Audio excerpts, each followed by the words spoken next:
Hello. आप जुड़े हुए हैं जीएम एजुकेशन में। चर्चा का विषय है टीआरई 3 पेपर का जो रद्द हुआ है। इसमें ईओयू बीपीएससी आयोग से पूछ रहा है दर्जनों सवाल।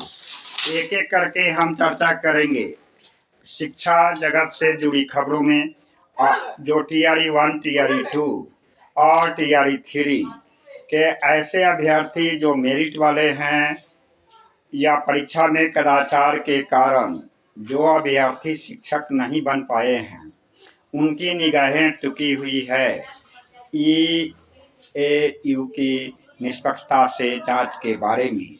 आर्थिक अपराध इकाई की निष्पक्षता की जांच के बारे में पूर्ण विश्वास है और साथ ही धन्यवाद देता है। अभ्यर्थी सीटीटी परीक्षा की भी जांच की मांग कर रही है।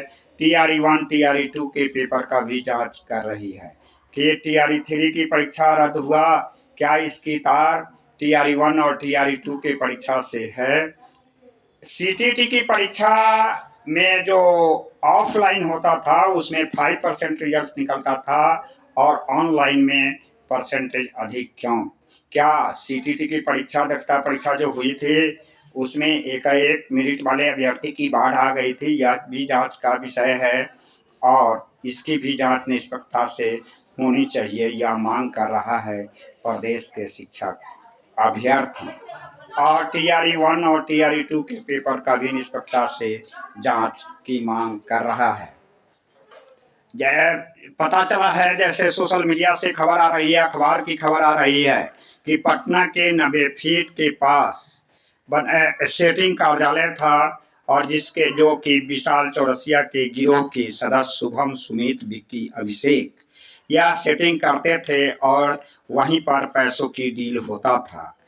यह चाहे गहराई कितना भी हो, लेकिन आर्थिक अपराध इकाई धन्यवाद का पात्र है, जिसमें इसकी जांच कर पूरी बात को खंगाल रहा है और निष्पक्षता से जांच कर रही है। जांच की प्रमुख बिंदु है परीक्षा की तैयारी, संचालन और प्रश्न पत्र की सुरक्षा। जो आयोग से प्रश्न किया है इसका एक एक करके हम चर्चा करेंगे कि प्रश्न पत्र किस स्थान पर छपवाया गया था। पहला जांच का बिंदु है कि प्रश्न पत्र किस स्थान पर छपवाया गया था। दूसरा बिंदु है कि प्रिंटिंग प्रेस कौन सा था और आयोग से प्रश्न पत्र प्रिंटिंग प्रेस तक कैसे पहुंचाया गया, क्या इसकी जानकारी। तीसरा पॉइंट है कि चौथा पॉइंट कि इसकी जानकारी अध्यक्ष के अलावा और किसी को था। पांचवा पॉइंट, प्रश्न पत्र के सुरक्षा के लिए क्या क्या कदम उठाया गया था। अगला पॉइंट है प्रेस प्रिंटिंग कार्य के लिए किन किन कर्मियों का दायित्व दिया गया था, इसकी पूर्ण डिटेल्स चाहिए। सबसे अहम प्रश्न जो है कि प्रश्न पत्र कहां से, किसने और कैसे लीक किया, यह बात की समुचित जांच कर रहा है आर्थिक अपराध इकाई। अगला पॉइंट है कि गिरफ्तार जो अभियुक्त हैं उसकी जो जानकारी दे रहे हैं क्या वह सही है, अगर सही है तो किस हद तक सही है, इसकी भी जांच निष्पक्षता से होनी चाहिए। आपको बताते चले कि 90 फीट की गहराई में था सेटिंग कार्यालय, लेकिन वहां से खोद निकाला पूरी जानकारी आर्थिक अपराध इकाई।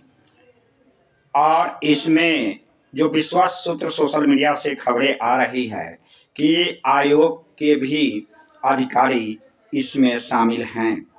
तो और इससे अभ्यर्थी की शंका और बढ़ जाती है कि टीआरई 1 और टीआरई 2 की भी परीक्षा की व्यवस्था का निष्पक्षता से हो जांच, और साथ ही सीटीटी परीक्षा जो ऑनलाइन हुआ है, पर इसमें जो पहले का पेपर होता था ऑफलाइन, उसमें प्रतिशत कम था सफल अभ्यर्थी का, जबकि ऑनलाइन में सफल अभ्यर्थी की संख्या प्रतिशत ज़्यादा। यह भी जांच का विषय है, चूंकि इसमें ऑनलाइन सेंटर के व्यवस्थापक मालिक के द्वारा कहीं तो सेटिंग नहीं किया गया है।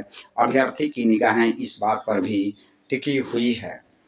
आप एक और भी जांच का विषय है कि कोलकाता के प्रिंटिंग प्रेस का चयन किन परिस्थितियों में किया गया था, जबकि यह पहले से भी विवादित प्रिंटिंग प्रेस है। सूत्र बताता है कि यहाँ इस प्रिंटिंग प्रेस से पहले भी जो परीक्षाएं हुई थी उसमें प्रश्न पत्र लीक हुआ था, तो क्यों फिर कलकत्ता के प्रिंटिंग प्रेस को यह जिम्मेदारी दिया गया। परीक्षा के संचालन में कौन कौन से अधिकारी शामिल थे और कौन कौन सी एजेंसियां इसमें शामिल थी।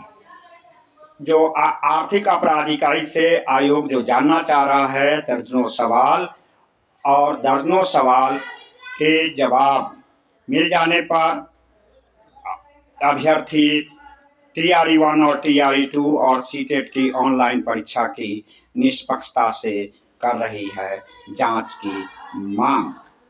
आपको बताते चले कि मेरिट वाले अभ्यर्थी सड़क पर हैं और परीक्षा में कदाचार के कारण जो अभ्यर्थी नौकरी पा लिए हैं, यह दुर्भाग्यपूर्ण बात है। पूरे प्रदेश शिक्षा जगत आर्थिक अपराध इकाई को साधुवाद धन्यवाद देता है। पूरे अभ्यर्थी निष्पक्षता से जांच की मांग कर रहा है और साथ ही आगामी परीक्षा में तो निष्पक्षता बढ़ती ही जाए। पूर्व की परीक्षा टीआरई 1 और टीआरई 2 और सीटेट का जो ऑनलाइन एग्जाम हुआ है, इसकी भी निष्पक्षता से जांच की मांग कर रहा है अभ्यर्थी। अंदर ही अंदर आंदोलन की भी तैयारी कर रहा है कि अगर आर्थिक इकाई आगे बढ़ता है और इसमें जांच से स्पष्ट होता है तो अभ्यर्थी की शांति मिलेगा और मेरिट वाले को मौका मिलेगा। आप जुड़े हुए हैं जीएम एजुकेशन में, धन्यवाद।